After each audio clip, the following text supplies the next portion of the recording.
Assalamu alaikum. This is Pratyusha Burwal welcoming you to the English news from Btv-Chattogram. Let's begin with the top stories. Festive mood of Eid al-Azha prevails across the country. Many sacrifice animals also on second day of Eid.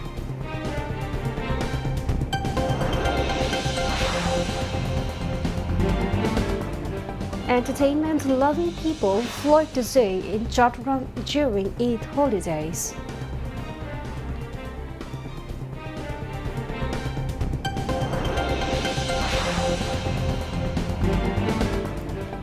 "45th Martyrdom Anniversary of BNP founder and advocate of multi-party democracy Raater presents a remand to be observed with various programs tomorrow. US and Iran still need to work out several sticking points before reaching agreement on ending war, says US Vice President.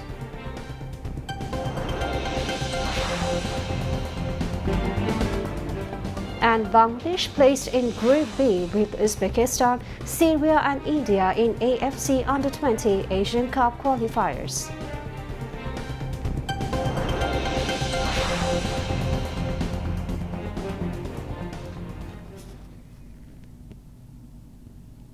Viewers, those were the top stories. Now moving on to the details. The festive spirit of Holy Eid al-Azha continues across the country as many people offering sacrificial animals on the second day of Eid as well. Animals were seen being slaughtered in different areas of the capital, while many people were also busy cutting meat and removing hides today. Many people perform sacrifices on the second day because of a shortage of butchers on Eighth day, waiting for relatives to arrive or other family and personal reasons. Sacrifices are also allowed on the third day of Eid.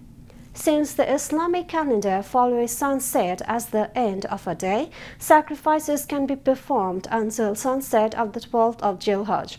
This gives Muslims the opportunity to perform sacrifices on the following 2 days. Chattogram Zoo has become one of the entertainment attractions for the city dwellers during the holy Eid al-Azha holiday. People of all ages flock to the zoo with their families since morning. The entire zoo area was filled with the excitement of children and the walk of visitors. The interest of the visitors in seeing the white tiger, lion, Maya deer, hippopotamus, monkey, and various species of birds was notable. Some were seen taking pictures on their mobile phones, while others were busy introducing their children to the animals and birds. Additional measures have been taken to ensure the safety and convenience of the visitors. The zoo authorities monitored the overall situation around the clock. The concerned ones believe that the pressure of visitors may increase further during the remaining days of the Eid holiday. Tomorrow marks the 45th martyrdom anniversary of former President of Bangladesh and proclaimer of independence, Martyr President Ziaur Rahman. On May 30 of 1981, he was assassinated at the Chattogram Circuit House by some misguided members of the army as part of a domestic and foreign conspiracy. Ziaur Rahman, the proclaimer of independence, was also one of the sector commanders of the Liberation War and commander of Z Force. He was also the founder of one of the country's largest political parties, the Bangladesh Nationalist Party (BNP). The Bangladesh Nationalist Party (BNP), founded by Ziaur Rahman, has become one of the major political forces in Bangladesh. He introduced multi-party democracy in the country, which is why he is regarded as the father of multi-party democracy in Bangladesh. Ziaur Rahman was also the visionary behind the establishment of SAARC, comprising Bangladesh and 6 other South Asian countries. Martyr Ziaur Rahman left behind a timeless philosophy based on nationalism. Meanwhile, on the occasion of the 45th martyrdom anniversary of former President and BNP founder Ziaur Rahman, a wreath-laying ceremony will be held at his grave tomorrow at 11 a.m. The event will be led by BNP Chairman and Prime Minister Tareq Rahman. In a briefing at the BNP Central Office in Noya Bolton in the capital today, Prime Minister's advisor and BNP Senior Joint Secretary General Ruhul Kabir Rizvi provided this information. He stated that after being raised, the party will distribute clothes and dry food in various areas of the capital. Regarding the country's law and order situation, Ruhul Kabir Rizvi said that compared to the past, the law and order situation in the country is much better, and this time, extortion was strictly controlled in the cattle markets. Other party leaders were also present on the occasion. Finance and Planning Minister Amir Khusro Mohammad Chaudhry exchanged greetings with BNP leaders, well-wishers, businessmen, local dignitaries and people of different classes and professions on the occasion of Holy Eid al-Azha at his residence in Mehedibagh in Chattogram city this afternoon. He urged BNP leaders and activists to do welfare-oriented politics for the people of the country. The National Tree Plantation Campaign and Tree Fair will be held under government initiative this June like previous years. However, this year's June campaign has generated extra enthusiasm among nature lovers as the government has begun implementing a special nationwide afforestation initiative to fulfill its election pledge. Under this initiative, 25 crore saplings are being planted. The move to expand greenery across communities, restore vitality to depleted forest areas and create green employment opportunities in order to maintain ecological balance has been widely praised by civil society. This green initiative and campaign for revitalization will continue for 5 years until 2030. The program is not only about planting saplings but also aims to create 10,000 nursery entrepreneurs and generate employment opportunities for nearly 6 lakh people. The initiative also includes island and shore areas, while parks, footpaths and playgrounds in both urban and rural areas are said to be transformed with greenery. Environmental activists who have long been calling for strong eco-friendly measures have welcomed this much-needed campaign with enthusiasm.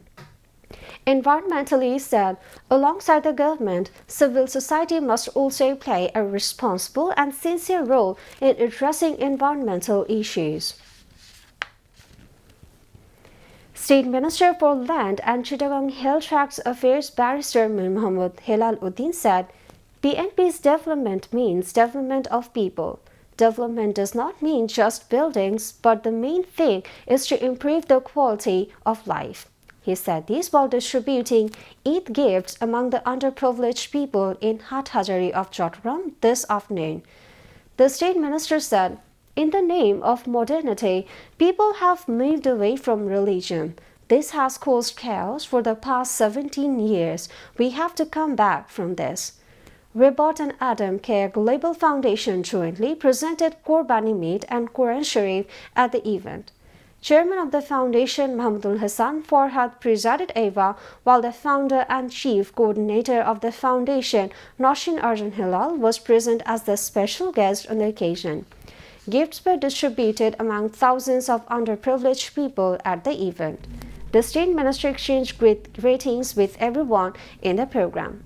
Later, the State Minister for Land joined a program to distribute sewing machines among the poor and needy people at a community center in the Upazila headquarters organized by the Hathazari Shamiti, Dhaka.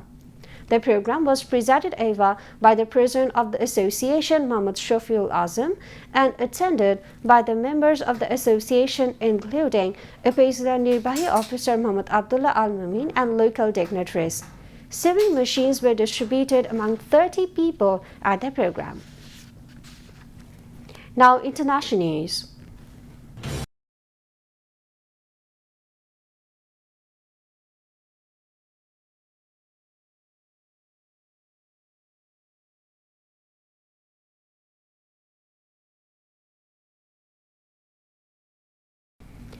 U.S. Vice President J.D. Vance said the U.S. and Iran still need to work out several sticking points before an agreement on the war can be reached.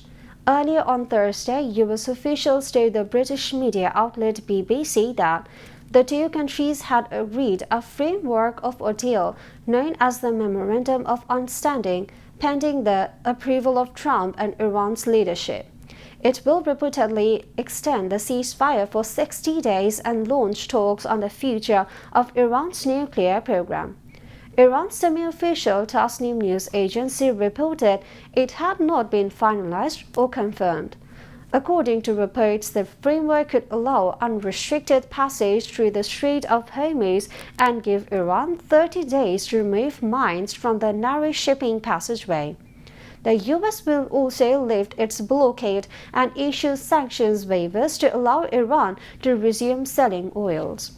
USA-based media outlet Axios, which first reported a tentative agreement between the U.S. and Iran on Thursday, said Trump had been briefed on the proposal but did not immediately sign off on it and will take a couple of days to consider it. Israeli Prime Minister Benjamin Netanyahu said he directed the Israeli Defense Forces IDF to increase control of Gaza to 70%. Speaking at a conference on Thursday, he informed that currently Israel controls 60% of the territory of the Strip. The expansion in control by Israel will contradict the terms of the Donald Trump-led ceasefire Israel and Hamas agreed to in October of 2025. Netanyahu's statement comes as Israel's continuous strikes on Gaza, despite the ceasefire, and Israel and Hamas remain deadlocked in indirect U.S. broker talks to advance Trump's peace plan. The Hamas-run health ministry said at least 738 Palestinians have been killed since the ceasefire came into effect in October, the figure considered reliable by the United Nations.